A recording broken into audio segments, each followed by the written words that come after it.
இங்க இந்த 4 சின்ன பசங்களும் அவங்க ஊர்ல இருக்க ஒரு கிணத்துல குளிச்சிட்டு இருப்பானுங்க. இப்ப கரெக்டா அந்த கிணத்தோட ஓனருமே அந்த இடத்துக்கு வந்து அவங்க எல்லாத்தையுமே அடிச்சு அங்கிருந்து விரட்டி விட்டுருப்பாரு. சோ இதனால அந்த 4 பசங்களும் அவங்க பாட்டியோட நிலத்துல ஒரு கிணறு தோண்டலாம்னு சொல்லி பிளான் பண்ணி ஒரு கடப்பாரையை வாங்கிட்டு போறானுங்க.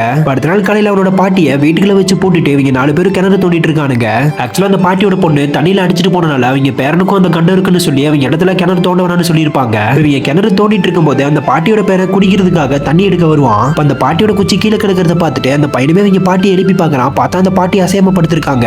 சோ இவனுமே அவங்க பாட்டி இறந்து போயிட்டாங்கன்னு சொல்லி அழுதுட்டு இருப்பான். அந்த பையன் ஃப்ரெண்ட்ஸ்ல ஒருத்தன் இதை வெளியே போய் சொன்னா நாம தான் அந்த பாட்டியை கொலை பண்ணிட்டோம்னு சொல்லுவாங்கன்னு சொல்றான். இதை கேட்ட அந்த பாட்டியோட பேரனும் எங்க பாட்டியை எனக்கு என்ன பண்ணணும்னு தெரியும்னு சொல்லிட்டு அவனுக்கு 4 பேர் சேர்ந்து அந்த பாட்டியை கட்டலோட தூக்கிட்டு அவனுங்க தோண்டி வச்ச குளிக்கிட்ட போறானுங்க. இப்ப இந்த பாட்டியை அவனுங்க தோண்ட குளிக்கல படுக்க வச்சுட்டு மண்ணை தள்ளலாம்னு சொல்லிட்டு போறானுங்க. இப்ப கரெக்டா அவனுங்க தோண்ட இடத்துல இருந்து தண்ணி வருவோம். அந்த பாட்டியும் மயக்கத்துல இருந்து முழிச்சிடறாங்க. இப்ப இதை பார்த்த மத்த பசங்க எல்லாருமே பெய்தா வந்துருச்சுன்னு சொல்லி பயந்து போய் ஓடுறானுங்க.